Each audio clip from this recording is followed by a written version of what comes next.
Hello students, welcome back to let's improve 9 and 10। আমি তোমাদের Sourodip sir, তোমাদের হিস্ট্রি এবং জিওগ্রাফি এডুকেটর। আজকে এসে গেছি তোমাদের ক্লাস 9 এর জিওগ্রাফি ভিডিও নিয়ে।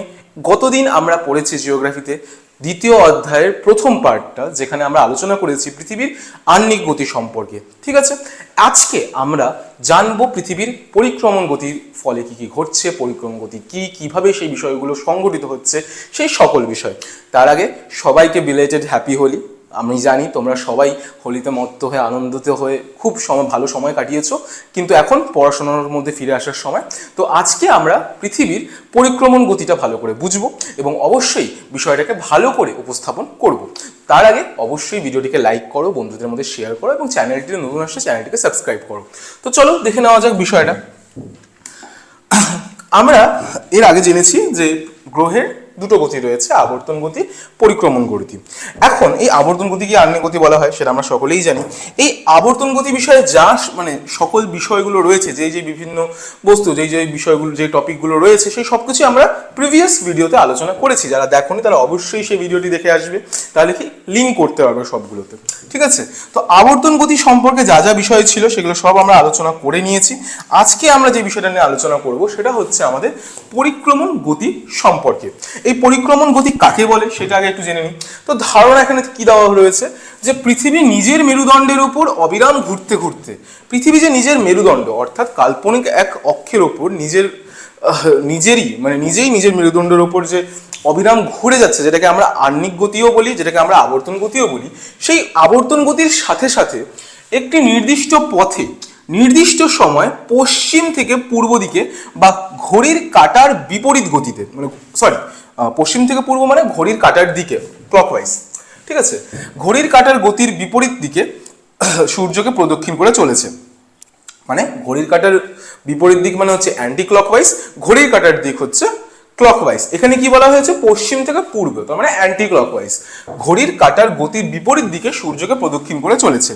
পৃথিবীর এই গতিকেই বার্ষিক গতি বলে। ঠিক আছে, তাহলে বার্ষিক গতি কাকে বলে, যে নিজ অক্ষের উপর চারিদিকে যে ঘুরেছে, নিজের মেরুদণ্ডের উপর দাঁড়িয়ে পৃথিবী নিজের পাক খাচ্ছে, সাথে সাথে সূর্যকে কেন্দ্র করেও ঘুরছে, এই ঘোরার বিষয়টাকেই বলা হয় বার্ষিক গতি। তাহলে পৃথিবী নিজের মেরুদণ্ডের উপর অবিরাম ঘুরতে ঘুরতে একটি নির্দিষ্ট পথে নির্দিষ্ট সময় পশ্চিম থেকে পূর্ব দিকে বা ঘড়ির কাঁটার গতির বিপরীত দিকে সূর্যকে প্রদক্ষিণ করে চলছে, তখন এই পৃথিবীর গতিকে বলা হয় বার্ষিক গতি। সময়কাল কি, সূর্যকে একবার প্রদক্ষিণ করতে পৃথিবীর সময় লাগে 365 দিন 5 ঘন্টা 48 মিনিট 46 সেকেন্ড। বিষয়টা কিন্তু মাথায় রাখবা, কয়টা বললাম, 365 দিন 5 ঘন্টা 48 মিনিট এবং 46 সেকেন্ড। এটা হচ্ছে কমপ্লিট অ্যাকচুয়াল আমাদের পৃথিবীর সময় লাগে শুধু একবার সূর্যকে প্রদক্ষিণ করতে, মানে এটা বছরের কমপ্লিট টাইমটাকে বলে দেওয়া হয়েছে। ঠিক আছে, এই 5 ঘন্টা 48 মিনিট, স্যার বলবে স্যার 365 দিনই জানি আমরা, বছরে তো 365 দিন জানি, এখানে তো 5 ঘন্টা 48 মিনিট 46 সেকেন্ড বিষয়টা রয়েছে, এটা কোথায় গেল, সেই বিষয় নিয়েও আমরা আলোচনা করবো, ধৈর্য ধরো। ঠিক আছে, নেক্সট কি বলা হয়েছে, পরিক্রমণের দিকটা আগেই বললাম যে ঘড়ির কাঁটার বিপরীতে, অ্যান্টি ক্লকওয়াইজ। পৃথিবীর নির্দিষ্ট পথে ঘড়ির কাঁটার বিপরীতে, অর্থাৎ পশ্চিম থেকে পূর্ব দিকে যাচ্ছে। ঠিক আছে, পশ্চিম থেকে পূর্ব দিকে প্রদক্ষিণ করছে, এটাই হচ্ছে তোমার কি অ্যান্টি ক্লকওয়াইজ, ঘড়ির কাঁটার বিপরীতে। নেক্সট কি রয়েছে, পরিক্রমণের গতিবেগ কি, কক্ষপথ কি সেটা নিয়ে আমি আলোচনা করছি, আগে বিষয়টা জেনে রাখো। কক্ষপথে পৃথিবীর গড় পরিক্রমণ বেগ সেকেন্ডে প্রায় 30 কিলোমিটার, মানে 29.8, যদি একদম প্রিসাইজ বলি 29.8 কিলোমিটার পার সেকেন্ড। ঠিক আছে, পার সেকেন্ড। এটা হচ্ছে আমাদের কি পৃথিবীর ঘূর্ণন গতি, মানে পৃথিবী নিজের অক্ষের উপর যে ঘুরছে, কক্ষপথে যে ঘুরছে সেটা হচ্ছে 30 কিলোমিটার প্রতি সেকেন্ডে, আর প্রতি ঘন্টায় 1,06,000 কিলোমিটার, মানে এটা বিশাল একটা স্পিডে পৃথিবী ঘুরে যাচ্ছে।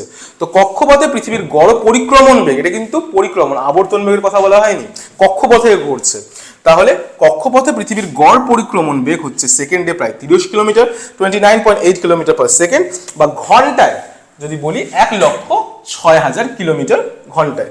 ঠিক আছে, পরিক্রমণ বেগ বছরের অপসূর অবস্থানে সামান্য কমে, অনুসূর অবস্থানে সামান্য বাড়ে। আপাতত অপসূর অনুসূরটা জেনে রাখো, যে অপসূরে সামান্য কমে, অনুসূরে সামান্য বাড়ে। এটা কি অপসূর কি অনুসূর কি সবকিছু আমরা আলোচনা করব ধীরে ধীরে।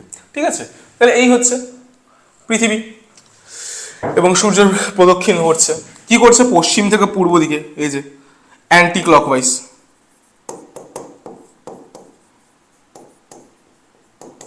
অ্যান্টি ক্লকওয়াইজ বা ঘড়ির কাঁটার বিপরীতে, পশ্চিম থেকে পূর্বে, তাই না? এই হচ্ছে পশ্চিম থেকে পূর্ব দিকে তার গতি, অ্যান্টি ক্লকওয়াইজ এইভাবে যাচ্ছে। ঘড়ির কাঁটা কি করে যায়? এইভাবে চলতে থাকে। এই যে আমার ঘড়ির কাঁটাও একদম এই দিক দিয়ে চলছে, মানে পূর্ব থেকে পশ্চিমে। কিন্তু আমাদের যে পৃথিবী রয়েছে, সে নিজের যে আবর্তন রয়েছে সেটা পশ্চিম থেকে, সরি আবর্তন নয়, পরিক্রমণ যেটা রয়েছে, পরিক্রমণ সেটা পশ্চিম থেকে পূর্ব দিকে যাচ্ছে। ঠিক আছে, চলো নেক্সট কি বলা হয়েছে। একটু আগে আমরা কক্ষপথের কথা বললাম। এই কক্ষপথটা কি? বিশেষ কিছু না, একটা কক্ষপথ একটা কাল্পনিক, সিম্পল ব্যাপার, কাল্পনিক পথ। মহাকাশের একটি কাল্পনিক পথ, যে পথ বরাবর পৃথিবী সূর্যকে প্রদক্ষিণ করে, সেই পথটিকেই বলে পৃথিবীর কক্ষপথ। আবারও কি বললাম, যে মহাকাশের একটি কাল্পনিক পথ, যে পথ বরাবর পৃথিবী সূর্যকে প্রদক্ষিণ করে। মানে আমরা একটা ভেবে রেখেছি কক্ষপথ অ্যাকচুয়ালি এক্সিস্ট করে না। অরবিটাল প্লেন, অরবিট যেটাকে বলা হয়, ঠিক আছে, আমার অরবিট ওয়ার্ডটা খুব পছন্দ। ঠিক আছে, তো অরবিট যেটাকে বলা হয় সেটা অ্যাকচুয়ালি এক্সিস্ট করে না, এটা ইমাজিনারি লাইন। কি ইমাজিনারি লাইন? যে হ্যাঁ, পৃথিবী যে ঘুরছে সূর্যের চারিদিকে, সেটা ঘোরার জন্য মানে যেই পথ বরাবর সে ঘুরছে, সেটাকে আমরা ইমাজিন করে নিয়েছি যে হ্যাঁ, ও যে পথে যাচ্ছে সেটাই হচ্ছে তার কক্ষপথ। তো সিম্পল ইজ দ্যাট। এই যে তুমি এখানে লক্ষ্য করতে পারছো, এখানে একটা কমপ্লিট সার্কুলার ঘুরছে, যে সেই বিষয়টাকে আমরা ধরে নিয়েছি একটা কক্ষপথ। মহাকাশের একটি কাল্পনিক পথ, যে পথ বরাবর পৃথিবী সূর্যকে প্রদক্ষিণ করে, সেই পথটিকে পৃথিবীর কক্ষপথ বলে। ঠিক আছে, আশা করি বিষয়টির কোনো সমস্যা নেই। এবার আসলো কক্ষতল। কক্ষপথের মানে পৃথিবী এক জায়গায় রয়েছে, কক্ষপথ যে তলে পৃথিবী আর কক্ষপথের মিলন ঘটছে, যেই সারফেসটা, ওই সারফেসটা হচ্ছে কক্ষতল। এটাই কিন্তু সবই ইমাজিনারি। ঠিক আছে, ইমাজিনারি বা কাল্পনিক, কমপ্লিট কাল্পনিক। ঠিক আছে, পৃথিবীর কক্ষপথ বরাবর কল্পিত সমতলই হচ্ছে পৃথিবীর কক্ষতল। কক্ষপথ বরাবর মানে পৃথিবী ধরে রাখলাম, পৃথিবী এই কক্ষপথে যাচ্ছে। ঠিক আছে, এই যে কক্ষপথ মানে কক্ষপথ বরাবর যে কল্পিত সমতল, এই সমতলটার মধ্যে যে রয়েছে, এই তলটাই হচ্ছে পৃথিবীর কক্ষতল। আর বারবার বলছি, এগুলো সবই কিন্তু কাল্পনিক। কাল্পনিক শব্দটা ব্যবহার দরকার। ঠিক আছে, তো পৃথিবীর কক্ষপথ পৃথিবীর কক্ষপথ বরাবর কল্পিত, ওই জন্য বলছে কল্পনা করা হয়েছে, কল্পিত সমতলই হলো পৃথিবীর কক্ষতল। ঠিক আছে, উপবৃত্তাকার কক্ষপথের প্রতিটি বিন্দুকে ঠিক বিপরীত দিকের বিন্দুর সঙ্গে সোজাসুজি যোগ করলে পৃথিবীর কক্ষতল পাওয়া যায়। ঠিক আছে, এত বন্ধু বুঝতে পারো, কোনো অসুবিধা নেই। এবার আসো অধিবর্ষ। ঠিক আছে, অধিবর্ষ কি বিষয়? লিপ ইয়ার, মোদ্দা কথা। এই যে তোমাদের একটু আগে আমি বললাম না, যে 5 ঘন্টা যে কোথায় যাচ্ছে, 5 ঘন্টা তো না, অ্যাকচুয়ালি 5 ঘন্টা 48 মিনিট 46 সেকেন্ড। এই যে এক্সট্রা টাইমটা, আমরা জানি 1 বছর ইকুয়ালস টু 165 ডেজ, তাই জানি তো আমরা 1 year ইকুয়ালস টু 365 ডেজ, এটাই আমরা জানি। এখন বিষয়টা কোথায় দাঁড়িয়ে গেছে, যে পৃথিবী মানে 1 ইয়ার বলতে কি বোঝানো হয়, যে সূর্যকে কেন্দ্র করে পৃথিবী একবার কি হলো, পরিক্রমণ ঘটলো। কিন্তু আমাদের জিওগ্রাফিতে বলে দিয়েছে যে পরিক্রমণের সময় কত লাগে, 365 days 5 hours 48 minutes 45 seconds, তাই না? এটাই তো বলা হয় 48 মিনিট 46 সেকেন্ড, সেটাই তো বলা হয় না। এখন ব্যাপারটা দাঁড়িয়ে গেছে যে আমরা যদি 1 বছরকে 365 ধরি, তাহলে এই যে 5 ঘন্টা 48 minute 46 second, 45 second, sorry 46 second, এই সময়টা গেল কোথায়? এই সময়টা গেল কোথায়? 5 আওয়ার্স তো যথেষ্ট, 5 ঘন্টা অনেক কিছু হয়ে যায়, এক জায়গা থেকে এক জায়গায় চলে যাওয়া যায়। তো এই বিষয়টা কোথায় গেল? এই বিষয়টাকে নিয়েই কেন্দ্র করে তৈরি হয় অধিবর্ষ বা লিপ ইয়ার। সূর্যের চারিদিকে কি বলা হয়েছে, যে সূর্যের চারিদিকে একবার সম্পূর্ণ প্রদক্ষিণ করতে পৃথিবীর সময় লাগে 365 দিন 5 ঘন্টা 48 মিনিট 46 সেকেন্ড, আমরা বলেছি। এই সময়কালকে বলে এক সৌর বছর। এই যে তোমাদের সৌর বছর, ঠিক আছে, সৌর বছর। তবে হিসাবের সুবিধার জন্য সূর্যের চারিদিকে পৃথিবীর একবার সম্পূর্ণ পরিক্রমণের সময়কালকে 365 দিন ধরা হয়। এখন অবভিয়াসলি ক্যালকুলেশন যাতে ইজি হয়, আমাদের এমনি মানে মানুষ এত জটিলতার মধ্যে আবদ্ধ রয়েছে যে আরো কোনো জটিলতা বাড়াবো, স্পেশালি অঙ্কের ক্ষেত্রে। কেন কি অঙ্কের জটিলতা সবাইকে একটু হলেও কি বলা যেতে পারে ডিস্টার্ব তো করে, একটু তো ফ্রাস্ট্রেটেড করে, তাই না, ফ্রাস্ট্রেশন জাগিয়ে তোলে। তো স্বাভাবিকভাবে এখন তুমি ভাববা যে স্যার 5 ঘন্টারই তো বিষয়, বাট যখন তুমি জিওলজি নিয়ে পড়বা বা জিওগ্রাফি নিয়ে ভালো করে পড়বা তখন দেখবে এই 5 ঘন্টার ডিফারেন্সের মধ্যে অনেক হিসাব এদিক ওদিক হয়ে যায়। তো এই জন্যই বিষয়গুলোকে সহজতর করার জন্য আমাদের কি করা হয়েছে যে 365 দিনই ধরা হয়েছে। এখন এই 5 ঘন্টা তো কোথাও যাবে একজনের, মানে 5 ঘন্টা প্রায় 6 ঘন্টা, বাট 5 ঘন্টা 48 মিনিট 46 সেকেন্ড, এই সময়কালটা তো, এই সময় টাইম স্প্যানটা কোথাও তো এক জায়গায় আমাকে এক্সিকিউট করতে হবে। এর ফলে কি করা হয় যে 365 দিন ধরা হচ্ছে, ভালো কথা। এর ফলে প্রত্যেক বছর প্রায় 6 ঘন্টা, প্রায়, ঠিক আছে, অ্যাপ্রক্সিমেটলি 6 ঘন্টা সময় কম ধরা হয়। তা প্রতি চতুর্থ বছরে ফেব্রুয়ারি মাসের সঙ্গে একদিন বাড়িয়ে পূরণ করা হয়। সিম্পল ব্যাপার। আমরা জানি 365 ডেজে প্রত্যেক দিন ওই প্রত্যেক বছর 5 আওয়ার্স, মানে মোটামুটি 5 আওয়ার 48 মিনিটস অ্যান্ড 46 সেকেন্ডস, 5 ঘন্টা 38 মিনিট 46 সেকেন্ড। তো এই সময়টা বাঁচছে, যেটা অ্যাপ্রক্সিমেটলি তোমার 6 ঘন্টা হচ্ছে, তাই না, 6 ঘন্টা হচ্ছে। এখন প্রত্যেক বছর এই 6 ঘন্টাটা বাদ যাচ্ছে, তো প্রত্যেক 4 বছর অন্তর অন্তর এই 6 বছরটাকে অ্যাড করা হয়। 4 বছর এই 6 ঘন্টা কত হবে, 4 6 24, 24 আওয়ার হয়ে যাবে, তাই না, 24 আওয়ার্স হয়ে যাবে। 24 আওয়ার্স মানে কি, একদিন। এই একদিনটা আমাদের অ্যাড করা হয় কোথায়, ফেব্রুয়ারি মাসে। এই যে সদ্য যেই মাসটা শেষ হলো ফেব্রুয়ারি মাসে, এই একদিনটা অ্যাড করা হয়। তো প্রত্যেক 4 বছর অন্তর অন্তর ফেব্রুয়ারি মাসে 29 দিন থাকে। ইউজুয়ালি আমরা 28 দিন দেখি, ঠিক আছে, ইউজুয়ালি আমরা 28 দিন দেখি, এটা হচ্ছে নর্মাল ইয়ার। আর এটা হচ্ছে লিপ ইয়ার, যেটাকে আমরা অধিবর্ষও বলা হয়, 29 তারিখ, ঠিক আছে। লাস্ট 2024-এ লিপ ইয়ার ছিল, তাহলে নেক্সট কবে আসবে, 2028-এ, ঠিক আছে, সিম্পল ইজ দ্যাট। তো এখানে তাই বলা হয়েছে, ভালো করে যদি তুমি লক্ষ্য করো, যে এই যে 6 ঘন্টা যে থাকে সেটা প্রতি চতুর্থ বছর, মানে চতুর্থ বছরে ফেব্রুয়ারি মাসের সঙ্গে একদিন বাড়িয়ে পূরণ করা হয়। 6 × 4 = 24, 24 আওয়ার্স ইকুয়ালস একদিন, সহজভাবেই বলা যেতে পারে। তাই প্রতি চতুর্থ বছরের ফেব্রুয়ারি মাসে 29 দিনের এবং বছরে 366 দিনের হয়। যে বছরে ফেব্রুয়ারি মাসে 29 দিন হয় সেই বিশেষ 4 নম্বর বছর, মানে 4 বছরটিকে, সেই বছরটিকে বলা হয় লিপ ইয়ার বা অধিবর্ষ।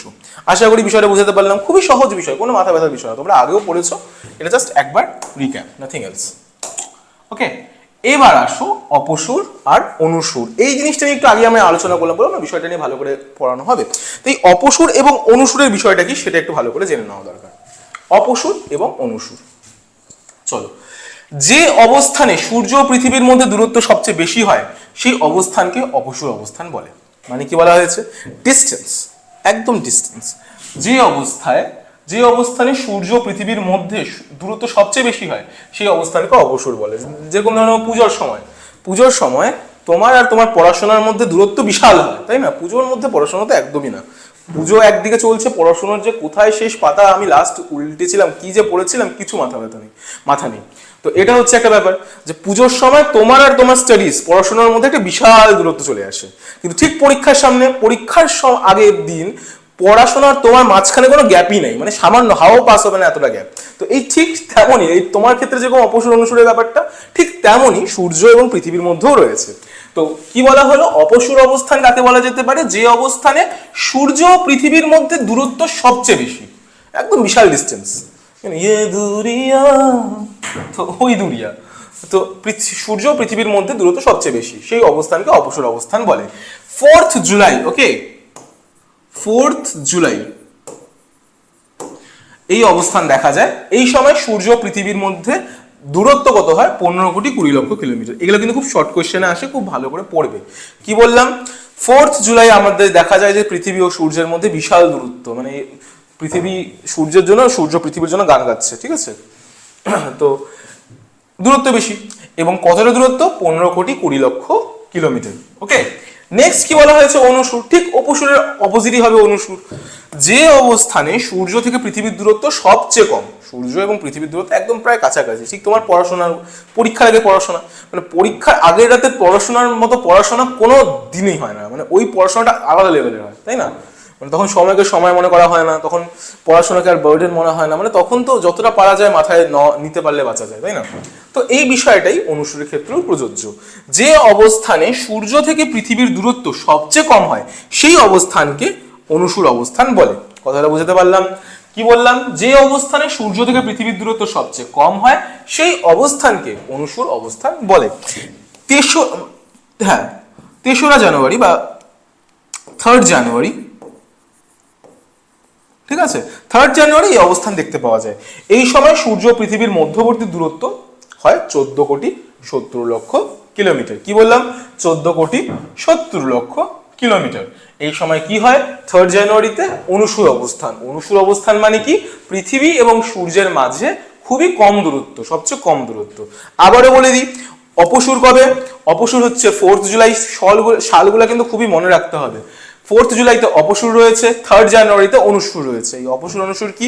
অপসুর হচ্ছে পৃথিবী ও সূর্যের মধ্যে দূরত্ব সবচেয়ে বেশি, সেই অবস্থানকে বলা হয় অপসুর। অনুসুর কি? সূর্য ও পৃথিবীর মাঝখানের দূরত্ব সবচেয়ে কম, সেটা হচ্ছে অনুসুর, ঠিক আছে, সেটা হয় 3rd জানুয়ারি। এগুলো জিনিস একদম মাথায় রেখে দেবে, ঠিক আছে। চলো, ডিস্টেন্স কত ছিল অপসুরের ক্ষেত্রে? ডিস্টেন্স ছিল 15,20,00,000 কিলোমিটার।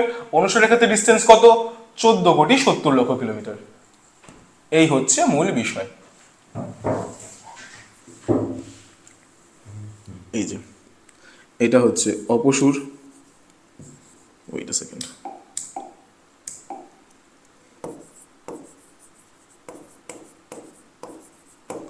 এটা হচ্ছে অনুসুর, এই হচ্ছে বিষয়।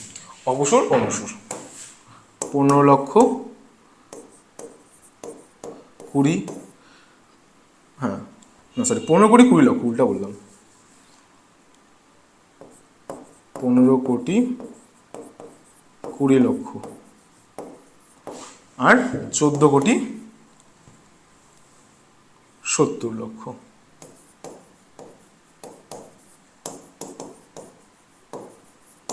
এটা হয় কবে? 4th জুলাই। এটা কবে হয়? 3rd জানুয়ারি। একদম মাথায় চিপকে রেখে দেবে, ঠিক আছে। চলো, নেক্সট কি বলা হয়েছে? সূর্যের আপাত দৈনিক গতি ও আপাত বার্ষিক গতি। দৈনিক গতি নিয়ে আলোচনা করে নিয়েছি। দৈনিক গতিরই বৃহৎ সংস্করণ হচ্ছে আপাত বার্ষিক গতি। দৈনিক গতি নিয়ে আমরা আগের ক্লাসে, প্রিভিয়াস ক্লাসে যথেষ্ট ভালো করে বুঝেছি। এখানেও একবার জাস্ট আমরা গ্লিমসে দিয়ে দেবো, একবার পড়ে নেবো, কিন্তু একই বিষয়। দৈনিক গতির বৃহৎ সংস্করণই হচ্ছে বার্ষিক গতি, মানে bigger, what can I say, big picture. আচ্ছা, পৃথিবী নিজের মেরুদণ্ডের ওপর, অর্থাৎ আমার এখানে পৃথিবীর নিজের নিজস্ব অক্ষের কথা বলা হচ্ছে, তো পৃথিবী নিজের মেরুদণ্ডের ওপর পশ্চিম থেকে পূর্বে আবর্তন করতে করতে সূর্যকে প্রদক্ষিণ করে, এটা আমরা জানি। তাই আপাতভাবে সূর্যকে পূর্ব দিকে, মানে পূর্ব দিক থেকে উদিত হতে এবং পশ্চিম দিকে অস্ত যেতে আমরা দেখতে পাই। এটাও খুব সহজ বিষয়। আকাশে সূর্যের এই পূর্ব থেকে পশ্চিমের চলনকে সূর্যের আপাত দৈনিক গতি বলে। এটা নিয়েও আমরা কথা বলেছি যে পৃথিবী যেহেতু পশ্চিম থেকে পূর্ব দিকে আবর্তন করছে, তাহলে দেখে মনে হয় যে সূর্য পূর্ব দিকে উঠছে এবং পশ্চিম দিকে অস্ত যাচ্ছে, কিন্তু প্রকৃতপক্ষে বিষয়টা আলাদা হয়। তো এটাই ছিল তাদের দৈনিক গতি, সূর্যের আপাত দৈনিক গতি। এখন আসা যাক যে বার্ষিক গতি কোনটা, আপাত বার্ষিক গতি। অন্যদিকে পৃথিবীর পরিক্রমণ গতির জন্য আকাশে সূর্যকে সারা বছর ধরে কর্কট ক্রান্তি রেখার এবং মকর সংক্রান্তি রেখার মধ্যে ঘোরাফেরা করতে দেখা যায়। কর্কট ক্রান্তি রেখা এবং মকর সংক্রান্তি রেখা, ঠিক আছে। পৃথিবীকে সবসময় আমরা দেখতে পাই, যেহেতু কেন? পৃথিবী পরিক্রমণ গতির জন্য। পৃথিবী পরিক্রমণ গতি কোথায়? পশ্চিম থেকে পূর্ব দিকে যাচ্ছে, পরিক্রমণ করছে, যার ফলে কি হয়? পৃথিবীর পরিক্রমণ গতির জন্য আকাশে সূর্যকে সারা বছর ধরে কর্কট ক্রান্তি রেখা মানে 23.5 ডিগ্রি উত্তর এবং মকর সংক্রান্তি রেখা মানে 23.5 ডিগ্রি দক্ষিণের মধ্যে ঘোরাফেরা করতে আমরা দেখতে পাই। একেই বলা হয় সূর্যের আপাত বার্ষিক গতি। সূর্যের আপাত বার্ষিক গতির পথকে রবি মার্গ বলা হয়, ঠিক আছে। মানে সূর্য যে রয়েছে, সূর্যকে বারবার আমরা এই এতটুকু এরিয়ার মধ্যেই যাতায়াত করতে দেখি সারা বছর ধরে।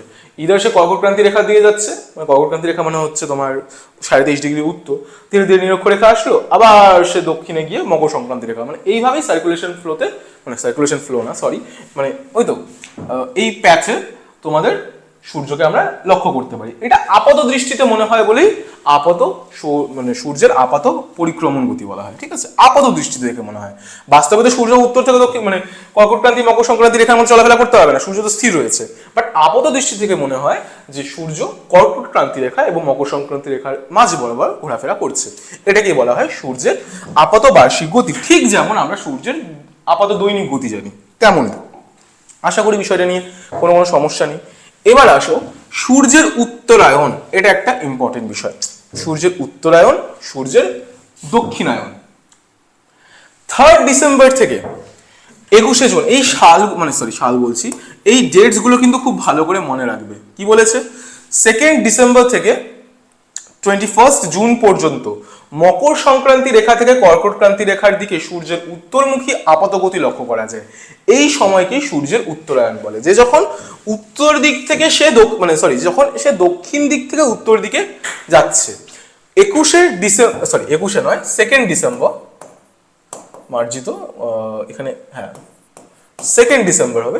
2 ডিসেম্বর থেকে 21 জুন, এই যে সময়কালটা, এই যে টাইম স্প্যানটা রয়েছে, এই সময়কালে আমরা কি দেখতে পারি? যে সূর্যকে মকর সংক্রান্তি রেখা থেকে কর্কটক্রান্তি অর্থাৎ দক্ষিণ থেকে উত্তর দিকে সূর্যের উত্তরমুখী আপাত গতি লক্ষ্য করা যায়। আপাত গতি দেখে মনে হয়, আপাত মানে যখনই এখানে আপাত এসে যায় সেটা বাস্তবায়িত না, আপাত মানে দেখে মনে হচ্ছে, মানে আপেক্ষিক দৃষ্টি, আপেক্ষিক দৃষ্টিতে মনে হয়, ঠিক আছে। তো আপাতগতি লক্ষ্য করা যায়, এই সময়কালকে সূর্যের উত্তরায়ণ বলে। যদি এই বিষয়টা ভালো করে দেখি তাহলেই বুঝবা যে কি হচ্ছে। সূর্য এই যে 22 ডিসেম্বর থেকে এই যে 21, দেখো এখানে কোথায় আছে, হ্যাঁ এখান থেকে এদিকে যাচ্ছে, ওয়েট আ সেকেন্ড, ঠিক আছে, এই হচ্ছে। আচ্ছা এখানে না তাই ভাবি, এখানে না 2 ডিসেম্বর তো হওয়ার কথা না, এটা 22 হবে, এখানে কেটে গেছে 2 নম্বরটা, 22 ডিসেম্বর। আমি তাই ভাবছি যে এখানে অড কেন লাগছে বিষয়টা। 22 ডিসেম্বর থেকে 21 জুন, কেন কি এটা একটা সার্কুলার ভাবে যেখান থেকে শুরু হচ্ছে সেখানে গিয়ে শেষ হবে। 22 ডিসেম্বর থেকে সেটা যাচ্ছে হচ্ছে 21 জুন পর্যন্ত, এই যে উত্তরমুখী, দক্ষিণ থেকে উত্তরের দিকে যাচ্ছে, এটাই হচ্ছে উত্তরায়ণ, ঠিক আছে। এবার কি রয়েছে, এখন উত্তরে গেল, আবার এখান থেকে আবার দক্ষিণের দিকেও আসবে, তাহলে সময়টা কি, যে 21 জুন থেকে আবার 22 ডিসেম্বর সূর্যের দক্ষিণমুখী, কোথা থেকে আসছে? কর্কটক্রান্তি রেখা থেকে মকর সংক্রান্তি রেখা, এটাকেই বলা হয় দক্ষিণায়ন।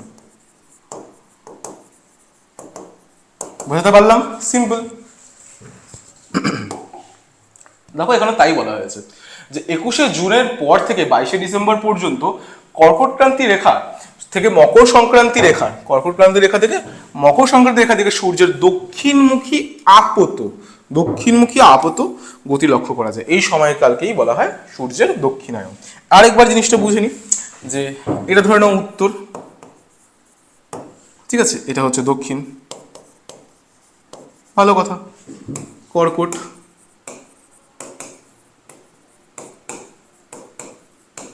মকর,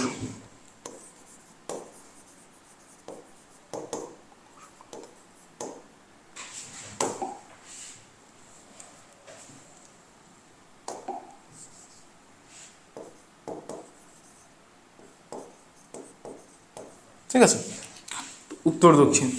যখন সে দক্ষিণ থেকে, সূর্যটা দক্ষিণ থেকে উত্তরের দিকে যাচ্ছে, সরি দক্ষিণ থেকে উত্তরের দিকে যাচ্ছে, তখন সেটা কি হচ্ছে? উত্তরায়ণ। যেহেতু উত্তরায়ণ উত্তর দিকে যাচ্ছে, যখন উত্তর থেকে দক্ষিণে আসছে তখন সেটা দক্ষিণায়ন। এটা হচ্ছে 22 ডিসেম্বর থেকে 21 জুন। 21 জুনে আস্তে আস্তে এখানে একদম পৌঁছায় যায়, ঠিক আছে, কর্কটক্রান্তিতে পৌঁছে যায়।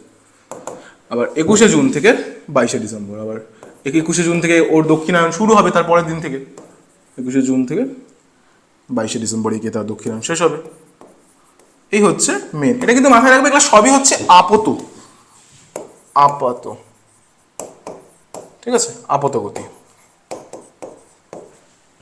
সিম্পল ব্যাপার, এখানে এটাই বলা হয়েছে। 21শে জুন, 22শে ডিসেম্বর, আবার 22শে ডিসেম্বর, 21শে জুন, একটা সার্কুলার সাইকেলে ঘুরে যাচ্ছে। ঠিক আছে, চলো এরপর আসুক জলবিষুব। এই জলবিষুবটা কি জিনিস? 23শে সেপ্টেম্বর, এখন না ইয়েগুলো খুবই ইম্পর্টেন্ট কিন্তু, হ্যাঁ, যা বারবার করে বলছি যে তারিখগুলো খুব ইম্পর্টেন্ট, তারিখগুলো খুব ভালো করে নোট ডাউন করে রাখবে, দরকার পড়ে একটা চার্ট বানিয়ে রাখবে। জলবিষুবের কথা কি বলা হয়েছে? 23 সেপ্টেম্বর পৃথিবী তার কক্ষপথে এমনভাবে অবস্থান করে যে সূর্যরশ্মি নিরক্ষরেখায় লম্বভাবে পড়ে, ফলে উত্তর গোলার্ধে দিন রাত্রি সমান হয়। এই সময় ভারতে বর্ষাকাল বিরাজ করে, এই জন্য 23 সেপ্টেম্বর দিনটিকে জলবিষুব বলে। মানে কি? সূর্য যে রয়েছে স্থির, তাই না?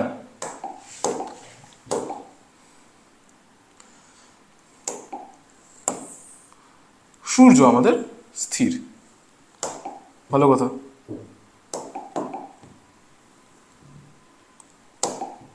এদিকে রয়েছে পৃথিবী,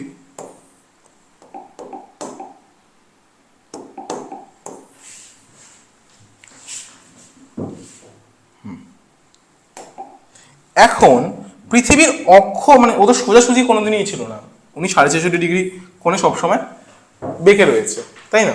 তো এই যে 23শে সেপ্টেম্বরের কথা বলা হচ্ছে, 23শে সেপ্টেম্বর পৃথিবী তার কক্ষপথে এমনভাবে অবস্থান করে যে সূর্যরশ্মি নিরক্ষরেখায় লম্বভাবে পড়ে, ফলে উত্তর গোলার্ধ এবং দক্ষিণ গোলার্ধ সমানভাবে মানে কি হয়, সমান দিন রাত্রি হয়। মানে নিজের কক্ষপথে উনি 23.5 করে হেলে আছে। তো 23শে ডিসেম্বর কি হয়, সরি 23শে ডিসেম্বর না, 23শে সেপ্টেম্বর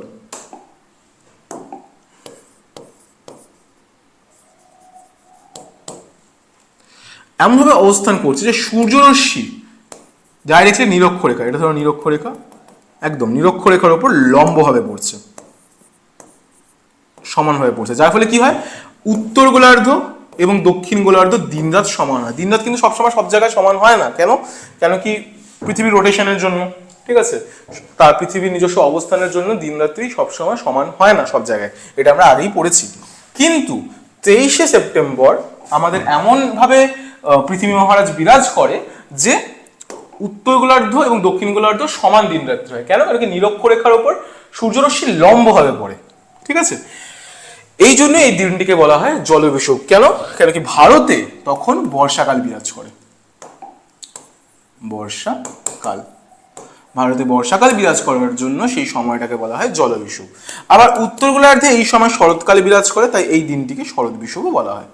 ঠিক আছে, সিম্পল ইজ দ্যাট, একদম সহজ বিষয় জলবিষুব। এরপর কি রয়েছে? এরপর রয়েছে মহাবিষুব। মহাবিষুবটা কি?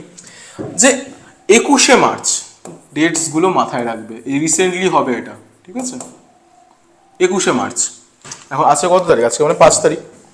তো 21শে মার্চ পৃথিবী তার কক্ষপথে এমনভাবে অবস্থান করে যে সূর্যরশ্মি নিরক্ষরেখায় লম্ব হয়ে পড়ে। একইভাবে হচ্ছে কনসেপ্ট, কিন্তু একই বিষয়, জাস্ট একটু পাল্টে যাচ্ছে। 21শে মার্চ পৃথিবী তার কক্ষপথে এমনভাবে অবস্থান করে যে সূর্যরশ্মি নিরক্ষরেখায় লম্বভাবে পড়ে, ফলে উভয় গোলার দিন রাত্রি সমান হয়। এই দিনটিকে মহাবিষুব বলে। উত্তর গোলার্ধে এই সময় বসন্তকাল বিরাজ করে বলে তাই এই দিনটিকে বসন্ত বিষুবও বলা হয়। যে একই দিনে মানে বিষয়টা একই হয়, শুধু ডেটস গুলো পাল্টে যায়, ঠিক আছে। ঘটনা একই, জাস্ট দুবার লম্বভাবে পড়ে এবং দিন রাতটা সমান হয়। একটাকে জলবিষুব বলে দেয়, একটাকে মহাবিষুব বলা হয়। জলবিষুব কেন বলা হয়? কারণ কি ভারতে তখন কি হচ্ছে, ভারতে তখন বর্ষাকাল আছে। 23শে সেপ্টেম্বর, সেপ্টেম্বর মাসের ওদিকে তখন ওই সময় বর্ষাকালই দেখতে পাওয়া যায় আমাদের ভারতে। তো 23শে সেপ্টেম্বর এবং 21শে মার্চ এই দুটো টাইমেই কি হয়, দুটো টাইমেই সূর্যরশ্মি পৃথিবীর নিরক্ষরেখায় লম্বভাবে পড়ে, লম্বভাবে পড়ে। ফলে কি হয় যে উত্তর গোলার্ধ এবং দক্ষিণ গোলার্ধ দুই গোলার্ধেরই দিন এবং রাতের সমান, মানে টাইম লাইনটা একদম সমান থাকে, মানে 12 ঘন্টা দিন 12 ঘন্টা রাত এক্স্যাক্টলি। ওই জন্য এই দুইটিকেই বলা হয় বিষুব। একটাকে বলা হয় জলবিষুব, কেন কি তখন ভারতে কি হয়, বর্ষাকাল, ওই জন্য এটাকে জলবিষুবও বলা হয়। আবার উত্তর গোলার্ধে যেহেতু শরৎকাল থাকে সেই জন্য সেটাকে শরৎ বিষুবও বলা হয়। আর এই 21শে মার্চের বিষুবটাকে বলা হয় মহাবিষুব, ঠিক আছে। এই সময় উত্তর গোলার্ধে বসন্তকাল, এই যে এখন যে রিসেন্টলি 21শে মার্চে যে দোল গেল আমাদের, দোল পূর্ণিমা, বসন্তকালের বসন্ত এসে গেছে, চলে আসছে, তো বসন্তকাল বিরাজ করে, ওই জন্য এই দিনটিকে বসন্ত বিষুবও বলা হয়। Simple is that. বিষয় একই, জাস্ট ডেটটা আলাদা, এবং ডেট আলাদা হওয়ার জন্য নামটাও আলাদা। কনসেপ্ট কিন্তু একই রয়েছে, লম্বভাবে পড়বে এবং দিন এবং রাত্রি সমান হয়ে যাবে। লম্বভাবে কোথায় পড়বে? নিরক্ষরেখায়। বিষয়টা ক্লিয়ার আশা করি আমি। এখন কর্কট সংক্রান্তি এবং মকর সংক্রান্তির বিষয়টা বুঝে নাও যে কি জিনিস। কর্কট সংক্রান্তি কি জিনিস? 21শে জুন, ওই যে আবার 21শে জুন তারিখে, ওই যে মনে আছে 21শে জুন এবং 22শে ডিসেম্বর উত্তরায়ণ এবং দক্ষিণায়ন যেটা হলো, ওই টাইমটাকে এখানে ধরা হবে। কর্কট সংক্রান্তি 21শে জুন তারিখে সূর্য কর্কট ক্রান্তি রেখার উপরে লম্বভাবে কিরণ দেয়, এই দিনটিকে কর্কট সংক্রান্তি বলা হয়। কি বললাম? 21শে জুনে কর্কট সংক্রান্তি কেন বলা হয়? কেন কি আমি তোমাকে আগেই বলেছিলাম যে আমাদের যে এটা ঘটছে উত্তরায়ণ এবং দক্ষিণায়ন পৃথিবীর পৃথিবীর নয়, সূর্যের, মাই ব্যাড, সূর্যের যে উত্তরায়ণ সেটা কোন দুটো ডেটস এর মধ্যে ঘটছে? 22শে ডিসেম্বর আর 21শে জুন, তাই তো? এই দুটো ডেটস এর মধ্যে ঘুরছে, এইভাবে ঘুরছে উত্তরায়ণ দক্ষিণায়ন, এভাবে ঘুরছে। তো তো 22শে ডিসেম্বর থেকে যখন 21শে জুনে পড়ে যাবে, 21শে জুন পর্যন্ত, 21শে জুনের পর থেকে কিন্তু আবার দক্ষিণায়ন শুরু হবে সূর্যের। তো 21শে জুন এখানে কোথায় এসে আসছে? এখানে কর্কট ক্রান্তি রেখা উত্তরে আসছে না, কর্কট ক্রান্তি রেখা। তো 21শে জুন কর্কট ক্রান্তি রেখাতে সূর্য রশ্মি একদম ডাইরেক্টলি পড়ে, একদম মানে সোজাসুজি পড়ে, যার ফলে কি হয়? লম্বভাবে পড়ে, যার ফলে কি হয়? কর্কট ক্রান্তির দিন মানে ওই সময়টার মধ্যে, মানে ওই তারিখে কর্কট ক্রান্তি রেখার উপর আমাদের সূর্য কিরণ লম্বভাবে পড়ছে। এই দিনটিকে ওই জন্যই কর্কট সংক্রান্তি বলা হয়। এই দিনটি কি? এই দিনটি হলো সূর্যের উত্তরায়ণের শেষ সীমা। উত্তরায়ণ ঘটছে এই যে একই সার্কুলার মোশনে ঘটছে, এই দেখো ডিসেম্বর থেকে 21শে জুন। এখন 21শে জুনের পর থেকে আবার তার দক্ষিণায়ন শুরু হবে, তাই না? তো সেই জন্যই এই দিনটি হলো সূর্যের উত্তরায়ণের শেষ সীমা। এই দিন উত্তর গোলার্ধে সবচেয়ে বড় দিন এবং সবচেয়ে ছোট রাত্রি হয়।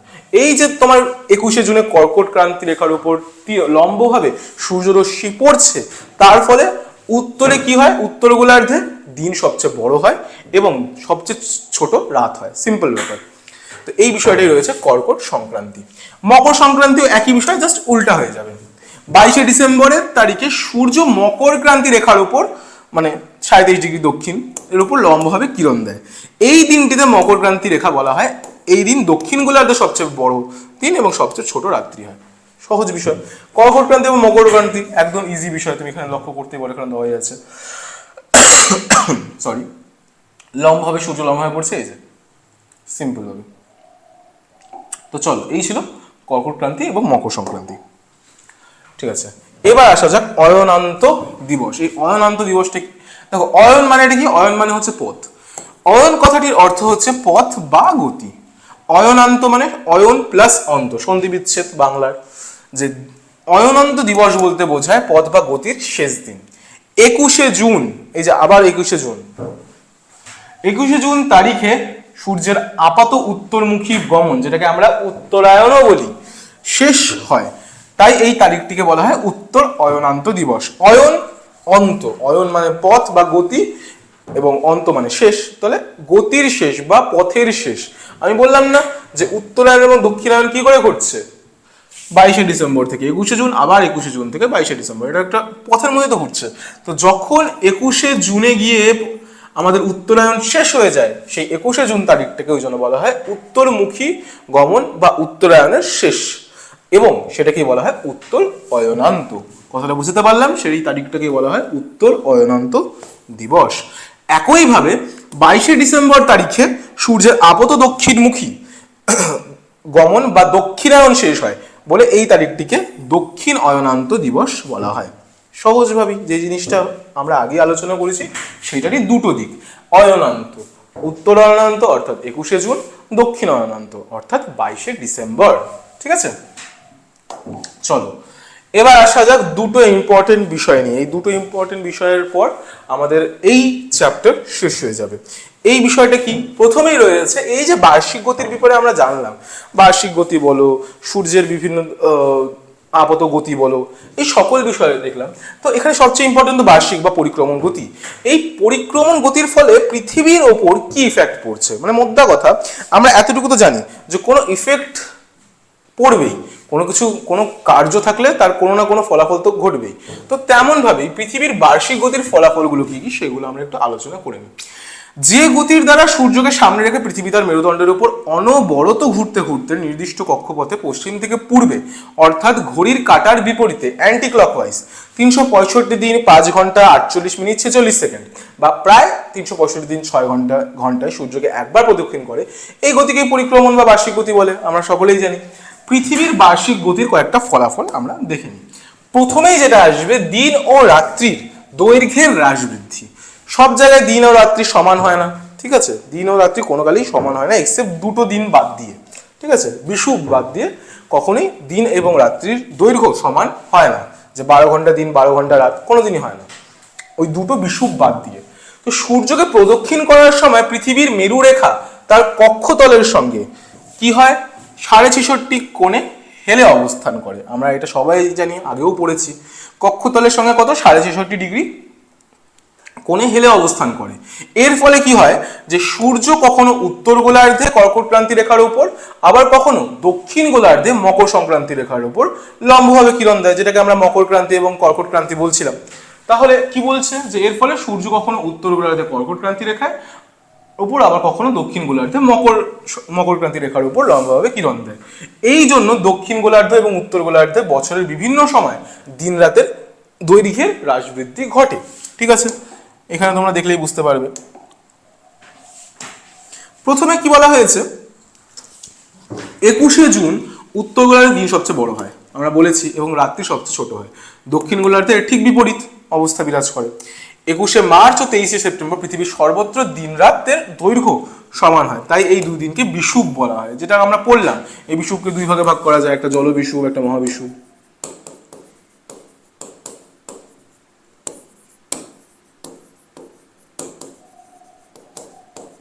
ঠিক আছে, জলবিষুব মহাবিষুব। এবং 22শে ডিসেম্বর দক্ষিণ গোলার্ধে দিনের দৈর্ঘ্য সর্বাধিক এবং রাত্রি সবচেয়ে ছোট, এবং উত্তর গোলার্ধে ঠিক বিপরীত, ঠিক আছে? যে 21শে জুন এবং 22শে ডিসেম্বরের এই কনসেপ্টটা, এবং 21শে মার্চ এবং 23শে সেপ্টেম্বরের মকর সংক্রান্তি এবং কর্কট সংক্রান্তির বিষয়টা, ঠিক আছে? বিষুব যেটাকে বলা হয়। তো এই হচ্ছে একটা বিষয়। নেক্সট কি বলা হয়েছে, এই যে তুমি ভালো করে যদি লক্ষ্য করো, এখানে দেখতে পাবে, এই যে 22শে ডিসেম্বর মকর সংক্রান্তি, 21শে জুন কর্কট সংক্রান্তি, কর্কট ক্রান্তি রেখার উপর লম্বভাবে পড়ছে, যার ফলে দিন ও রাত্রি সমান হচ্ছে। এই একইভাবে 22শে ডিসেম্বরও একই লম্বভাবে পড়ছে, ঠিক আছে? মানে কর্কট ক্রান্তির উপর রেখার উপর দিন ও রাত্রি সমান হচ্ছে না, কর্কট ক্রান্তি রেখার উপর মানে কর্কট সংক্রান্তি হওয়ার পথে উত্তর গোলার্ধে দিন বড় হচ্ছে এবং রাত্রি ছোট হচ্ছে, এবং মকর ক্রান্তিতে দক্ষিণ গোলার্ধে দিন বড় হচ্ছে এবং রাত ছোট হচ্ছে।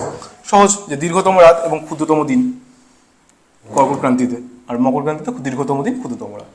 আর মহাবিষুব এবং জলবিষুব, 23শে সেপ্টেম্বর হচ্ছে জলবিষুব, 21শে মার্চ হচ্ছে মহাবিষুব, ঠিক আছে?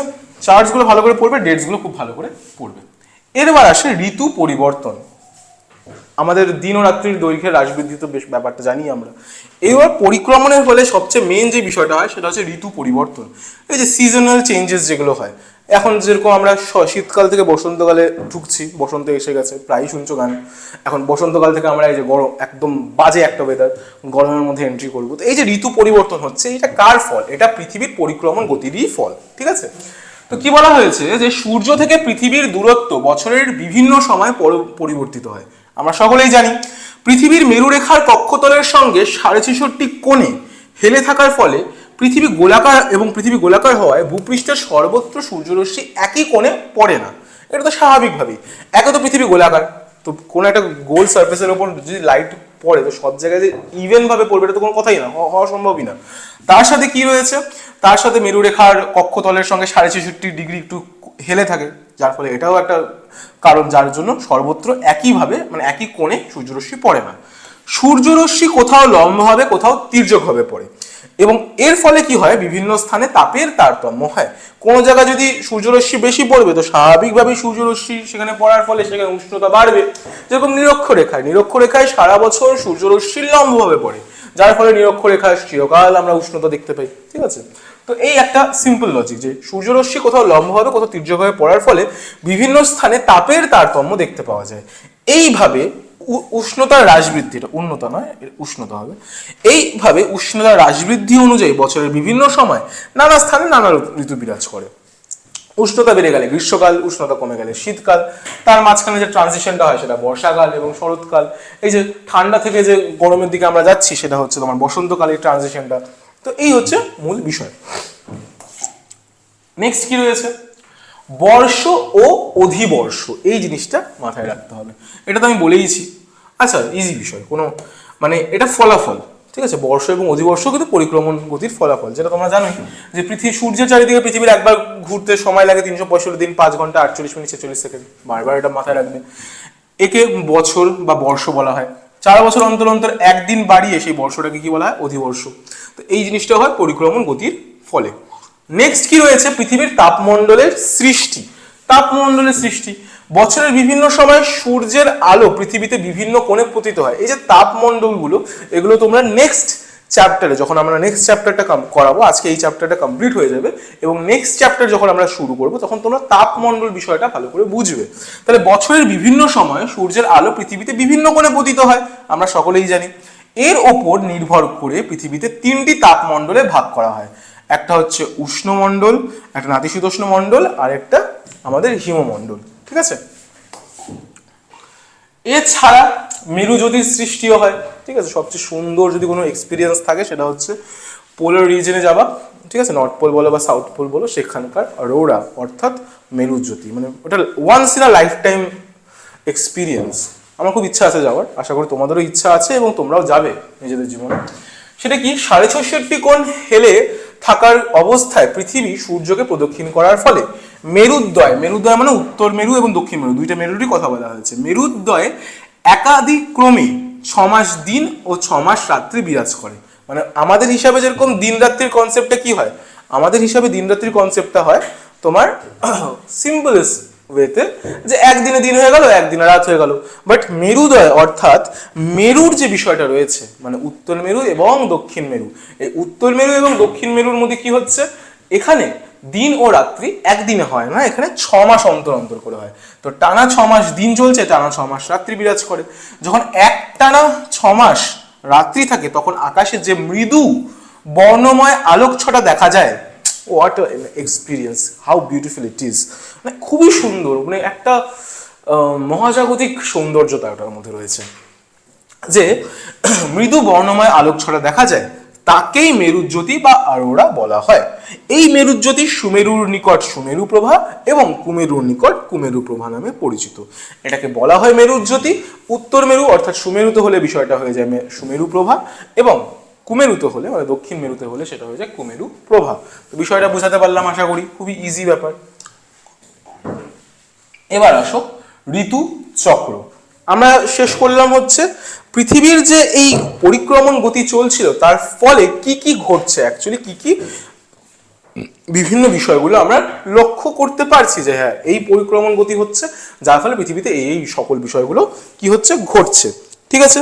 নেক্সট বিষয়টা একটু জেনে নিই যে ঋতুচক্র কি জিনিস। পৃথিবীর পরিক্রমণ গতি উপবৃত্তাকার কক্ষপথ ও কক্ষতলের সঙ্গে 66.5 কোণে মেরুরেখার অবস্থানের ওপর ভূপৃষ্ঠে দিন রাত্রির দৈর্ঘ্যের হ্রাস বৃদ্ধি ও সৌরতাপের তারতম্য হয়। কি বলা হলো, যে পৃথিবীর পরিক্রমণ গতি বলো, উপবৃত্তাকার কক্ষপথ বলো ও কক্ষতলের সঙ্গে 66.5 কোণে মেরুরেখার অবস্থানের জন্য ভূপৃষ্ঠে দিন রাত্রির দৈর্ঘ্যের হ্রাস বৃদ্ধি হচ্ছে এবং সৌরতাপের কি হচ্ছে, তারতম্য হচ্ছে, ঠিক আছে। এর ফলে কি হয়, এর ফলে পৃথিবীর বিভিন্ন অংশে বছরের বিভিন্ন সময় উষ্ণতার তারতম্য ঘটে, যার ফলে উষ্ণতার তারতম্যের ফলে কি আসে, ঋতু পরিবর্তন হয়। তাহলে কি বলছি, যে কোনো জায়গায় কখনো শীত হয়, কখনো হয় গরম। শীত ও গরমের এই পার্থক্য অনুসারে বছরকে কয়েকটি ভাগে ভাগ করা হয় এবং প্রত্যেকটি ভাগকে বলা হয় ঋতু। আর এই শীত ও গরমের পর্যায়ক্রমিক পরিবর্তনের নাম ঋতু পরিবর্তন। যেহেতু ভূপৃষ্ঠের বিভিন্ন অংশে গ্রীষ্ম, শরৎ, শীত, বসন্ত প্রধানত এই 4টি ঋতু চক্রাকারে আবর্তিত হয়, তাই এটাকে বলা হয় ঋতু চক্র। ঋতু ব্যাপারটা বুঝলে, ঋতু পরিবর্তন হওয়ার বিষয়টাই হচ্ছে মানে মোদ্দা কথা, যে প্রত্যেকটি মানে পার্থক্য অনুসারে বছরে কয়েকটি ভাগে ভাগ করা যায় এবং প্রত্যেকটি ভাগকে এক একটা ঋতু বলে। আর এই যে শীত গরমের পর্যায়ক্রমিক পরিবর্তন, শীত এবং গরমের যে পর্যায়ক্রমিক পরিবর্তন, ওটাকেই ঋতু পরিবর্তন বলে। এখন যেহেতু পৃথিবীর বিভিন্ন অংশে গ্রীষ্ম, শরৎ, শীত, বসন্ত চক্রাকারে আবর্তিত হচ্ছে, এটাকেই বলা হয় ঋতু চক্র। বিষয়টা একবার এখানে দেখে নাও ডায়াগ্রামে, তাহলে বিষয়টা আরো ইজিলি বুঝতে পারবা। যে এই যে উত্তর গোলার্ধে বসন্তকাল, দক্ষিণ গোলার্ধে তখন মানে 21শে মার্চে কি হচ্ছে, উত্তর গোলার্ধে বসন্তকাল, দক্ষিণ গোলার্ধে শরৎকাল। ঠিক আছে। আবার যদি তুমি 21শে জুনে এসে যাও, উত্তর গোলার্ধে গ্রীষ্মকাল, দক্ষিণ গোলার্ধে শীতকাল।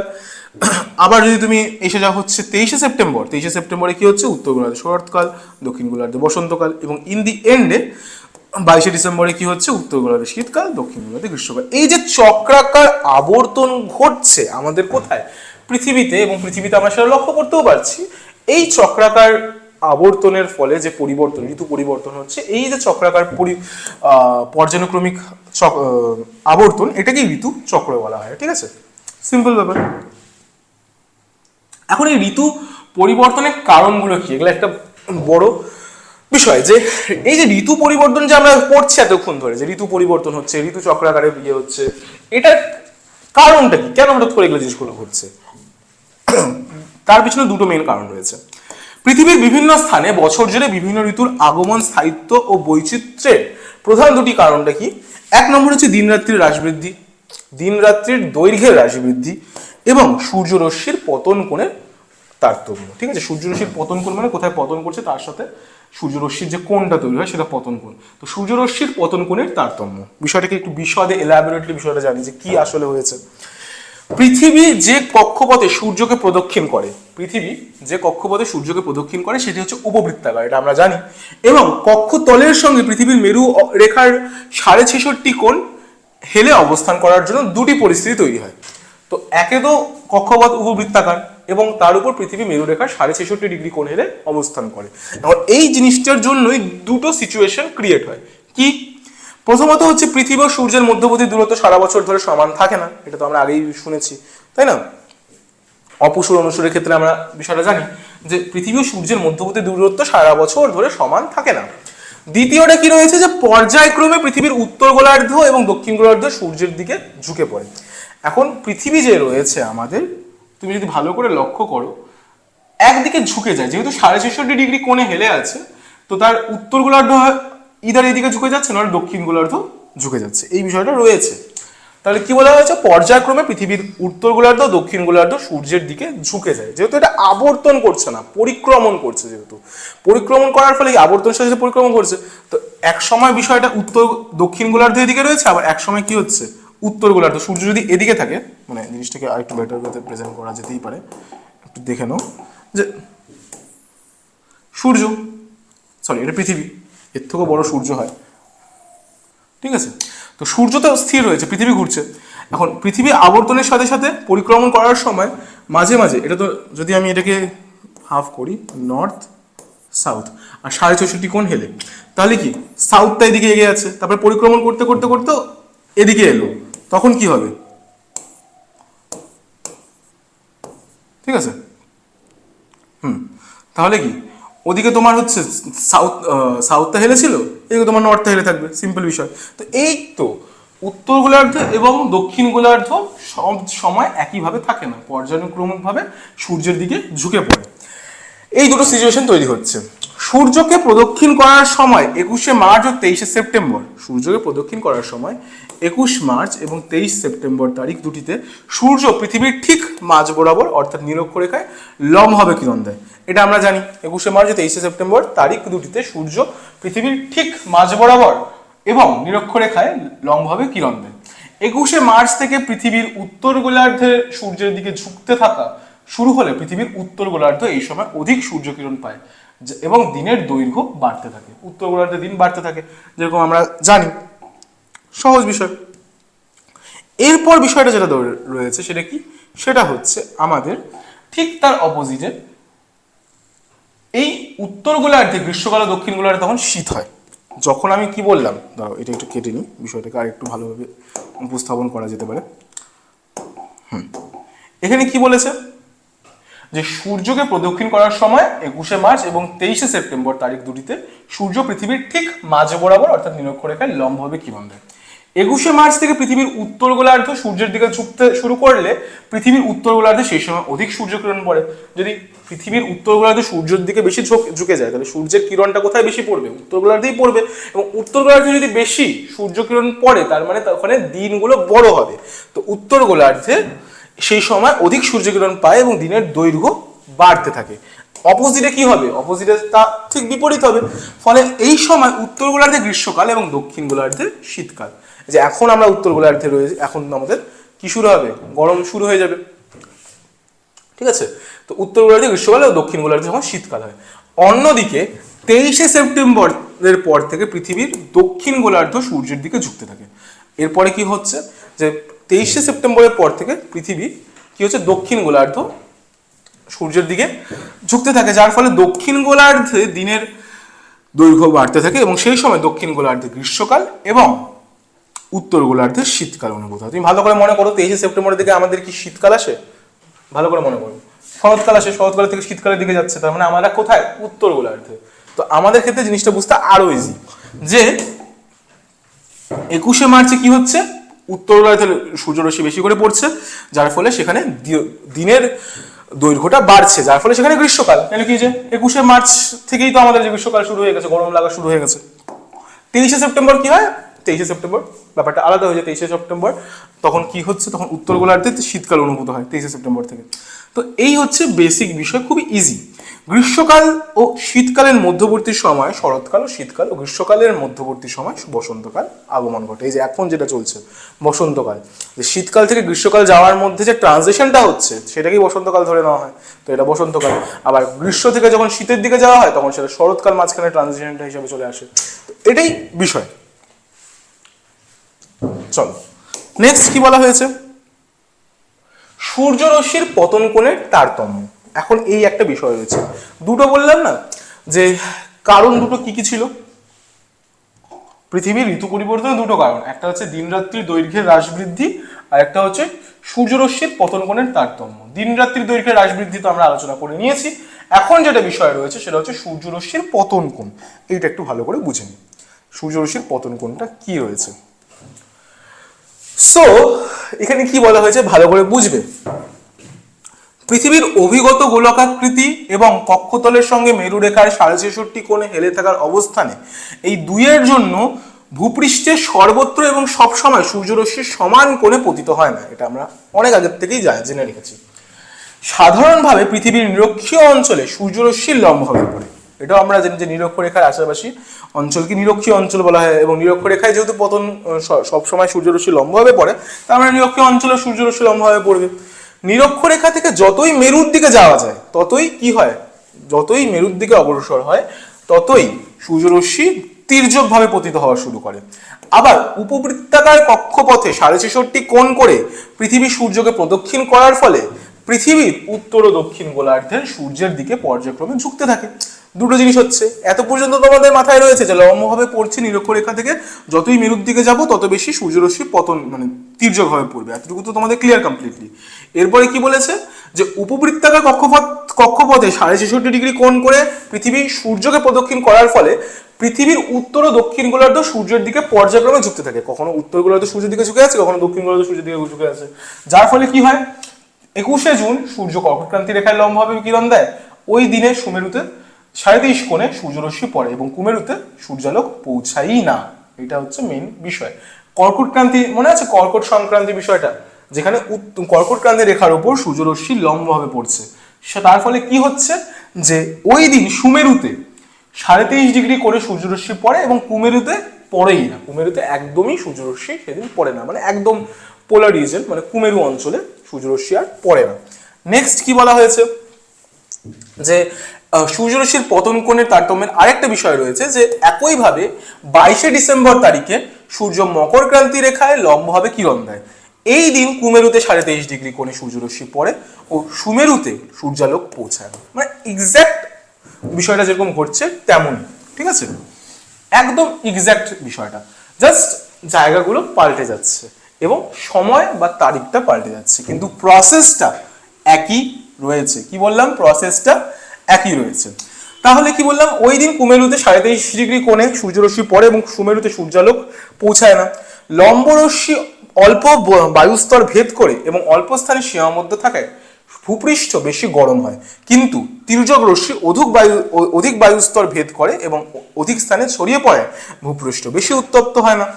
এর ফলে লম্বরশ্মির মাধ্যমে গ্রীষ্মকালীন আবহাওয়া ও তির্যক রশ্মির মাধ্যমে শীতকালীন আবহাওয়া সৃষ্টি হয়। ব্যাপারটা আরেকবার বুঝে নি।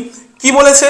লম্বরশ্মি অল্প বায়ুস্তর ভেদ করে এবং অল্প স্থানে সীমাবদ্ধ, ওই জন্য অল্প একটু জায়গাতেই বেশি গরম করে, তাই না?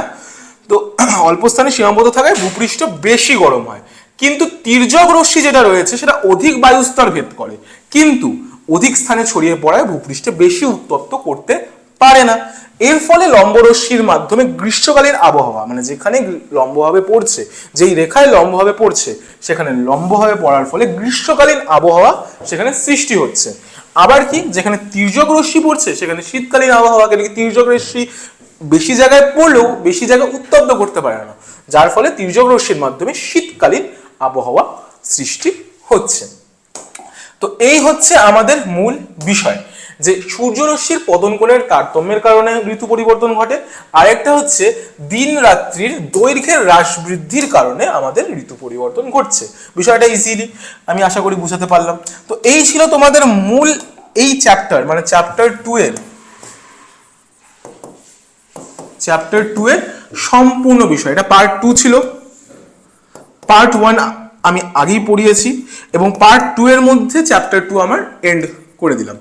এখন তোমাদের যদি কোনো কোয়েরিজ থাকে, কোনো ডাউটস থাকে, অবশ্যই কমেন্ট সেকশন খোলা আছে, কমেন্ট সেকশনে জানাও, বা ডিসক্রিপশনে তোমাদের রয়েছে let's improve 9 and 10, let's improve 9 and 10 Telegram channel, ঠিক আছে?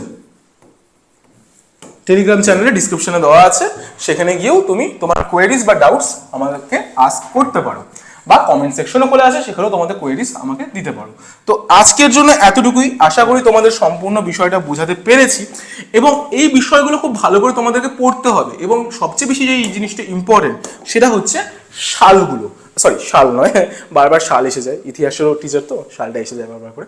তারিখগুলো খুব ইম্পর্টেন্ট, কোন তারিখে কি হচ্ছে, কোন তারিখে জলবিষুব হচ্ছে, মহাবিষুব হচ্ছে, কোন তারিখে কর্কট সংক্রান্তি, মকর সংক্রান্তি, কখন কোন বিষয় কি ঘটছে, এই বিষয়গুলো ভালো করে তোমাদেরকে পড়তে হবে। কারণ কি এখান থেকে অনেকগুলো শর্ট প্রশ্ন আসে, আর geography is all about concept. কনসেপ্টসগুলো ভালো করে তোমাদেরকে রিভাইজ করে যেতে হবে এবং পড়তেও হবে।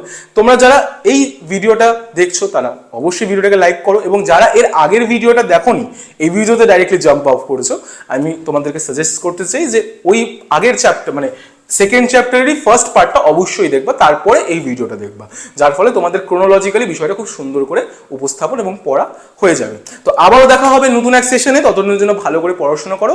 Tata, bye bye.